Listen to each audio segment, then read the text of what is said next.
2027 could be the year where Texas regulates. Wow. Texas and California are still pre-regulation in the U.S. And two huge states with huge opportunities. So obviously we're looking really, really keenly there. I think similar to Texas, California has really had some stop-starts with various bills going back and forth. I think there may be an opportunity that looks like they may be able to launch on property or retail sports betting via the tribal operators there. This podcast is sponsored by Pragmatic Solutions, the player account management platform chosen by today's smart betting and gaming operators. Don't let technical constraints delay you from achieving your business goals. Expand your business, boost your margins, and dominate the market in any leading regulated jurisdiction with our powerful, flexible, and secure iGaming platform.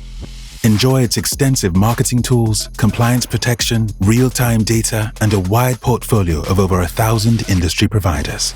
It's time to upgrade your technology. Let Pragmatic Solutions show you the modern approach. Visit pragmatic.solutions and join the smart thinkers.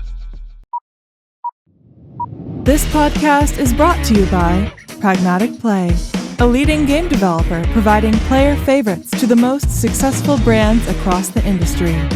With an award-winning multi-product portfolio of slots, live casino, bingo, virtual sports, and more, Pragmatic Play is powering up new possibilities of play through one single API.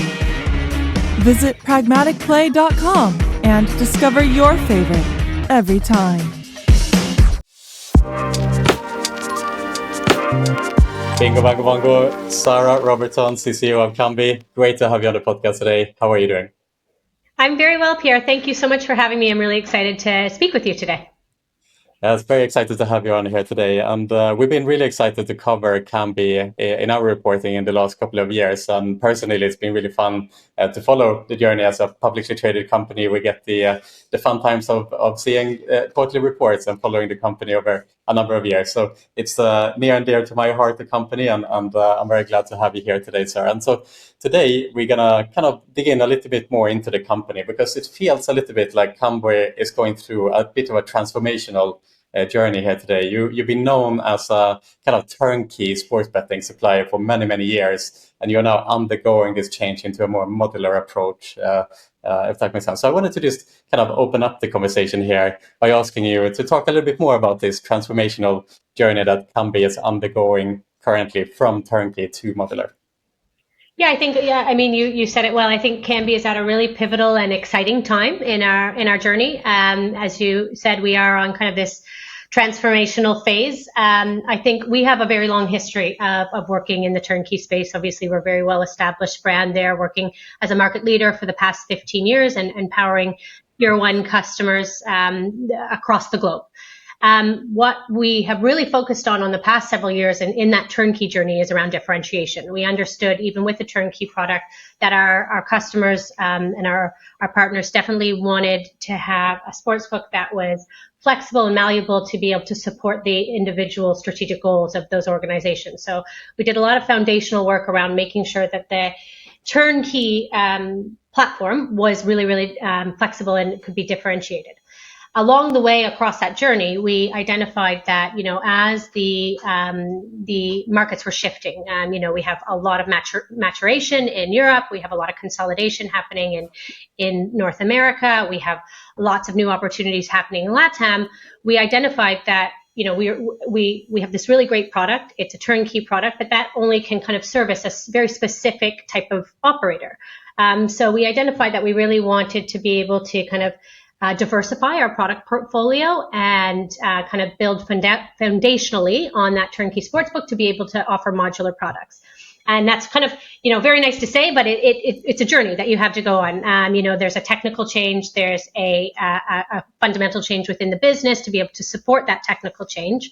So we just started that journey a few years ago. I think we started talking about to the market a few years ago around, looking at our modular strategy. Along the way, we've had such good success on turnkey, though, that we wanted to make sure we're supporting that turnkey business as we go on this journey, because turnkey, as you can imagine, continues to be such an important piece of our portfolio, the most important piece. So we wanted to make sure we're supporting our partners, supporting their growth, and supporting new partners in that space but then kind of looking at, okay, what is the modular product portfolio and what can we offer to more operators?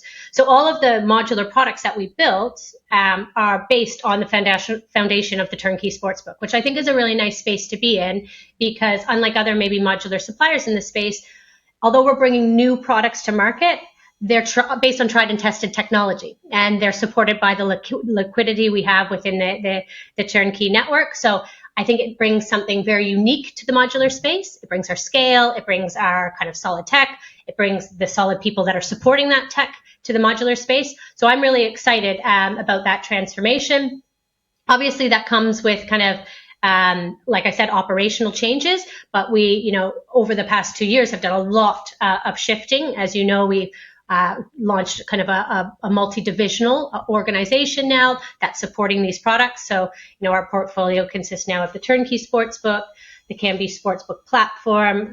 We have an OddsSpeed product, an MTS product, a front-end product, an esports product, and a bet builder product. So a really wide portfolio. A lot of that has happened, like I said, foundationally from the Turnkey, but also some via acquisitions. We acquired a company called Shape that supports our front-end business, and acquired a company called Abios that is esports specialist. So it's been a very exciting few years, and I'm really hopeful that the next few years we're going to really reap the benefits of a lot of the work that we've put into setting ourselves up for this. A sign of a great company, Sarah, of course, when you're able to spot where the market is heading and stay with the times, essentially, which is what has happened here by the sounds of things. I'm curious to understand, since the turnkey solution was such a fundamental part of Kambi's business model for so many years, did it present a lot of challenges internally to kind of make this 180 into modularizing the product, and you as the CCO as well, from a commercial perspective, go to market and kind of reteach the market who you are and stuff like that? Yeah, I would say it's not maybe a challenge in a negative sense. In a negative sense, it's definitely been kind of an opportunity, and it's been a shift, as I mentioned. It's a shift internally, but I think we've been very considered in our approach here. We have, like I said, a vast experience in the turnkey space. We have a wide network of partners. So we really looked to make sure that we were setting up in a way that's scalable and can offer support to those customers and be able to continue to deliver a high quality service. Because one of the things that is foundational to the Turnkey Sportsbook, but also with our new expanded portfolio, is that we still want to be the home of premium service and premium products, right? So we needed to make sure that all of the shifts internally on how we set up really supported that. So I think, we've done, like I mentioned, a lot of reorg around the business to make sure we can support that commercially, but also technically and operationally. I think from the commercial standpoint, I'm obviously new to the role in our chief commercial role. We're really making sure that we're building out kind of very, very strong teams within our commercial function. We have our marketing, our account management, and our sales team that we're building out core competencies. Many of the people within those teams have been, have had really long tenures at Kambi, so we're leveraging a lot of experience from the turnkey space to those modular products, which I think is really important. I think also, as we know, we have a new leader who's come in as Bernard Brescher as our new CEO. He's come from Sportradar and has a big, vast amount of experience with modular products. So that's really helped us with getting up to speed and bringing new ideas to how we look at the business internally at Kambi. So I think that's been the timing of that has been really great on this journey, to have him come in this summer and really help us kind of drive forward. So I think not necessarily a challenge, but definitely a fundamental shift, and something that we are, I think, going to continue to build upon. Brilliant, Sarah. So interesting times in Kambi, of course. Christian Julien, the founder of Kambi, after many, many years of taking a step back from the business to make room for this change, now a new leadership in the company.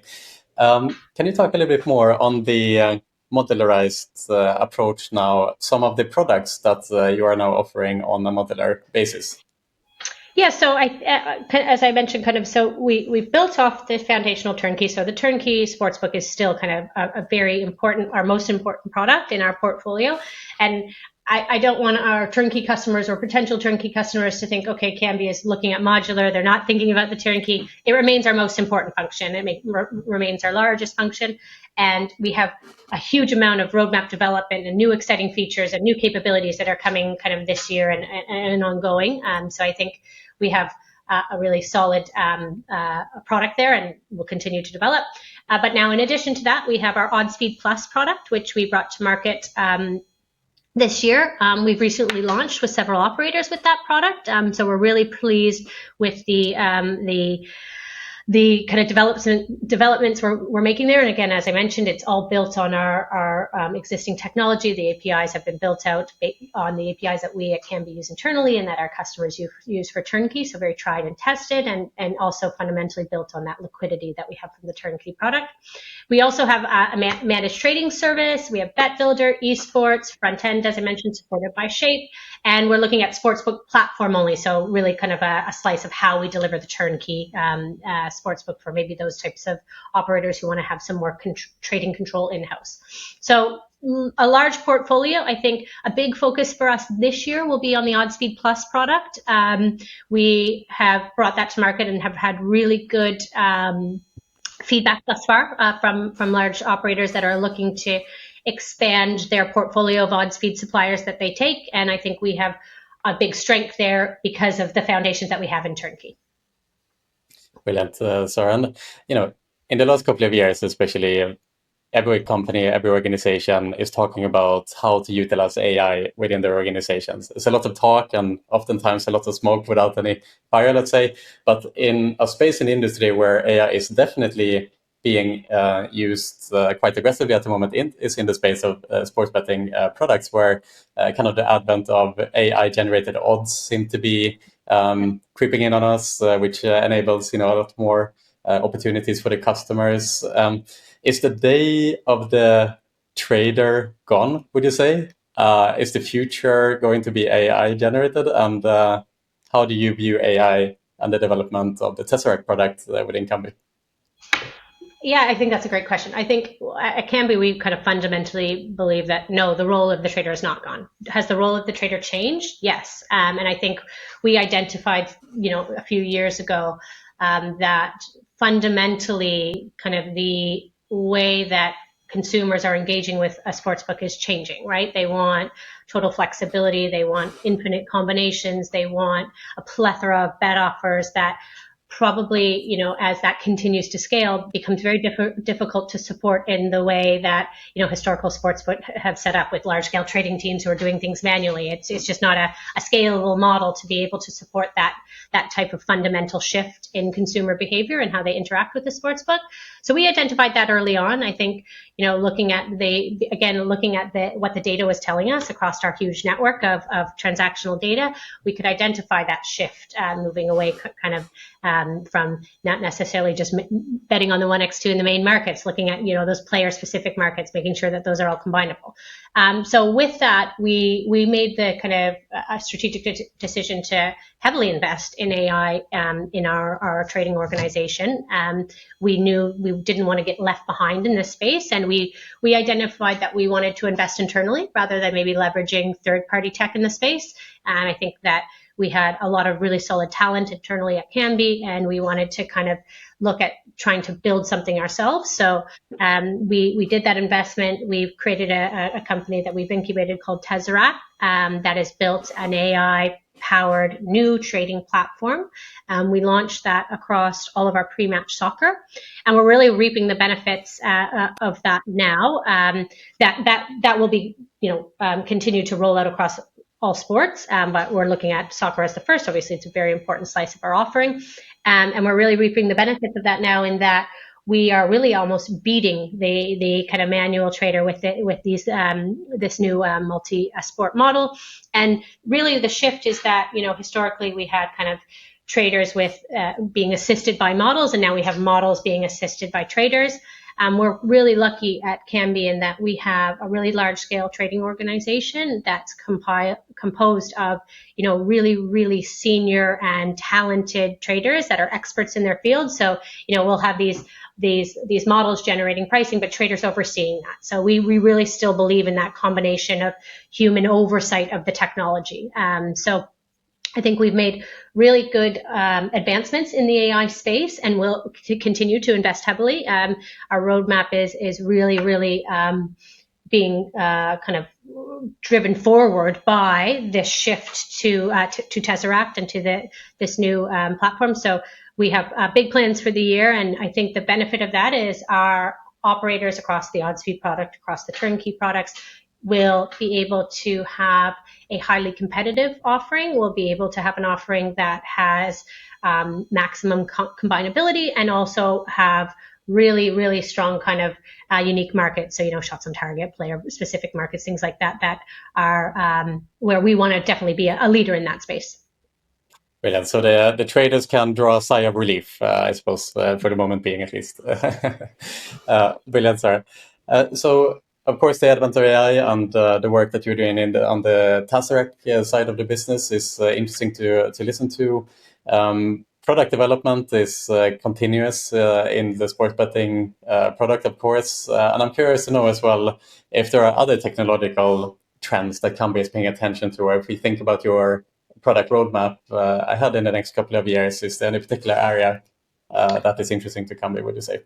I think one of the benefits of Kambi and our model is that we run a global roadmap, right? So we work really collectively with our tier one partners, and we have a very diverse portfolio of tier one partners who all have unique requirements and unique needs that help us drive that global roadmap. So I think that's kind of a nice USP to Kambi, maybe than other suppliers that have, smaller portfolios of customers, or maybe only one or two customers. We have, 45 plus customers. Many of those are market leaders within their respective markets, and they each have unique things that are important to them. But because we run this global roadmap, when we build out something that's unique for one of our partners, that's one of our large partners in the US, all of the European and LATAM partners get to benefit from that, right? So I think that ensures that we have a very well-rounded roadmap of what we're focused on. And typically when we speak to our partners, Kambi and our partners are very much aligned in what we want to be doing. We know that in many markets across North America, but also in Europe, we have enhanced regulation coming in. We have tightening across advertising, and capabilities are being advertising and bonusing, etc. Those are being tightened, right? What you can do there. So it means that the product becomes very important, and the capabilities of the product become very important. So I think fundamentally, Kambi's always really done a good job at that, because we're always looking at making sure that we have a super strong offering that's engaging and sticky and has all of the kind of right ingredients for bringing customers back and keeping them on the sportsbook. But also we've done a lot in the past year, and we'll continue into 2025, a lot of focus around our engagement features. So our bonusing tool set, our back-end tooling, so that we're giving more differentiation to our customers. So that remains a big focus for us as we move into 2025. So I feel like our operator partners are happy with the direction that we're going, and we will continue to work collaboratively with them to make sure that we're driving that forward. Brilliant. I want to talk a little bit about emerging markets. Kambi has been a champion, of course, in new emerging major markets. I remember when the US opened up after PASPA, Kambi was really one of the first sportsbooks to enter the market and almost achieved a monopoly there for a while, with some of the major operators signing. Before then, vertical integration trend took foothold, and so on and so forth. But now the industry is shifting its attention to Brazil. And I took note in the last quarterly report of Kambi that Brazil is front and center, let's say, in the commercial efforts right now, with a predicted massive TAM that is looking to be around $1.5 billion in the next couple of years, and growing from there. Kambi already made some really great signings, right, with the KTO and Stake, two major brands in that market. I wanted to start off by asking about Brazil specifically. Do you see this as the next potential US in the sense that the company itself saw expansion from like one particular market in US a couple of years ago. Is the same focus and the same drive now happening in the market of Brazil?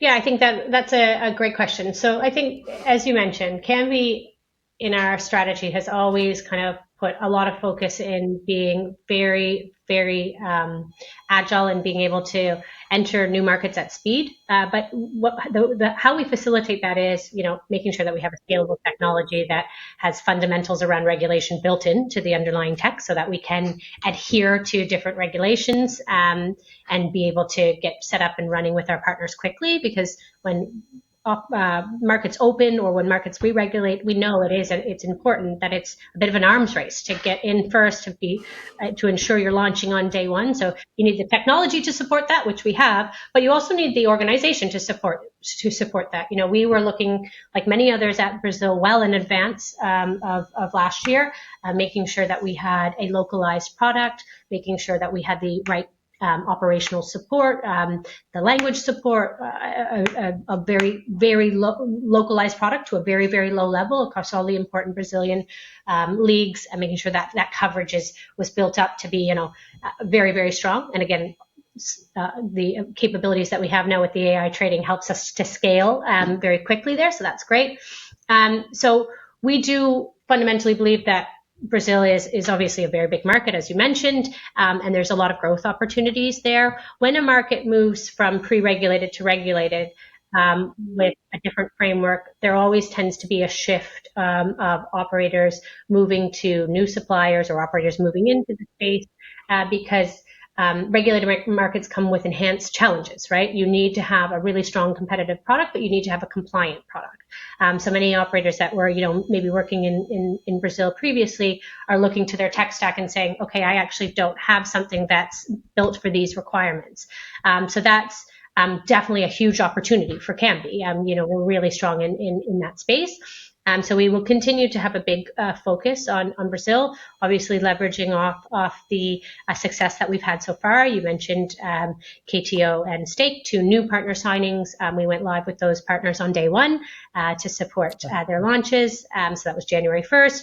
We also signed with RDP, obviously a large local DFS player there, and launched with them with our OddsFeed Plus product. So again, great testament to the expanded portfolio. And we're also supporting our current partners, so supporting MGM in this space, or Leo MGM in this space as well. So we've got really good foundations. We've got some market leaders there. We're working very closely with our partners, and we have a core focus to continue to look at driving our growth with new partners in that space, but also driving growth for those partners that are there, making sure that we're facilitating a strong product so that they can capture market share. Yeah, it's interesting, Sarah, as you point out, in order to get that first foothold and attract those major partners, you have to get your technology in order and the compliance in order to be able to offer the product. And that, of course, puts a lot of pressure on you to kind of select your next emerging markets very carefully, right? Because you need to kind of spot trends before they actually happen, right? And so to that end, I'm really curious to know as well, Brazil, of course, hit the industry almost from one day to the other, where the industry just very, very suddenly woke up to the opportunity of this market. What are other markets that you are paying attention to that could be the next Brazil or the next US, for example? Yeah, I mean, it's hard to kind of pinpoint what's going to happen anywhere, right? But we can talk a little bit about where we're definitely looking and continuing to keep a close eye on. I think in the U.S., which the U.S. continues to be a very core focus for Kambi, we're seeing some progress in Texas. So looking at what may happen there, there has been, I believe, kind of some progress that maybe 2027 could be the year where Texas regulates. Texas and California are still pre-regulation in the U.S. And 2 huge states with huge opportunities. So obviously we're looking really, really keenly there. I think similar to Texas, California has really had some stop-starts with, various bills going back and forth. I think there may be an opportunity that looks like they may be able to launch on property or retail sports betting via the tribal operators there. Obviously, Kambi has been working in the U.S. since PASPA, as you mentioned. We launched, in New Jersey on day one. So we've facilitated really long-standing and strong relationships with many of the tribal operators across the U.S. As you know, within our existing portfolio, we work with many tribes across both retail and online. So that's been a core focus on how we're looking at the U.S. is supporting tribal operators. So I think we will be ready and well positioned for both Texas and California should they come in the next year or two. I think in addition to that, and probably further down the line, is we're keenly looking at Asia and how that may regulate. Looking at Japan, there was some kind of discussions around Japan late last year. That's kind of died out. But again, I think what we typically try to do at Kambi is making sure that even as regulation discussions stop, we're trying to look at business development and understand the lay of the lands and how this may look if regulation does come, making sure that we're building out our understanding of what the product requirements would be. Because if there is fundamental things that we need to look at building out, we need to have a long lead time to make sure that we can, have really strong competitive and localized products there. So I think that's Asia is definitely one we're looking at in Japan. But I would say one of the good or the benefits of our shift to the modular strategy is that we're not just looking at market regulation for growth. We now have the ability to build out the revenue from a diversified product portfolio in markets that maybe would have otherwise been saturated for the turnkey sportsbook.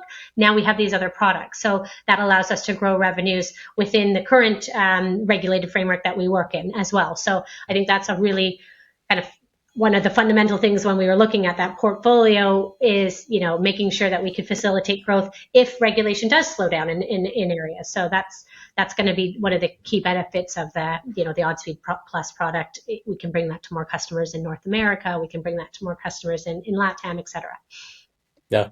I like, Sarah, that you mentioned, we're thinking about emerging markets, that we are not just talking about the various individual countries, but Texas and California on its own rights are some of the biggest economies on their own in the world, right? Yeah, exactly.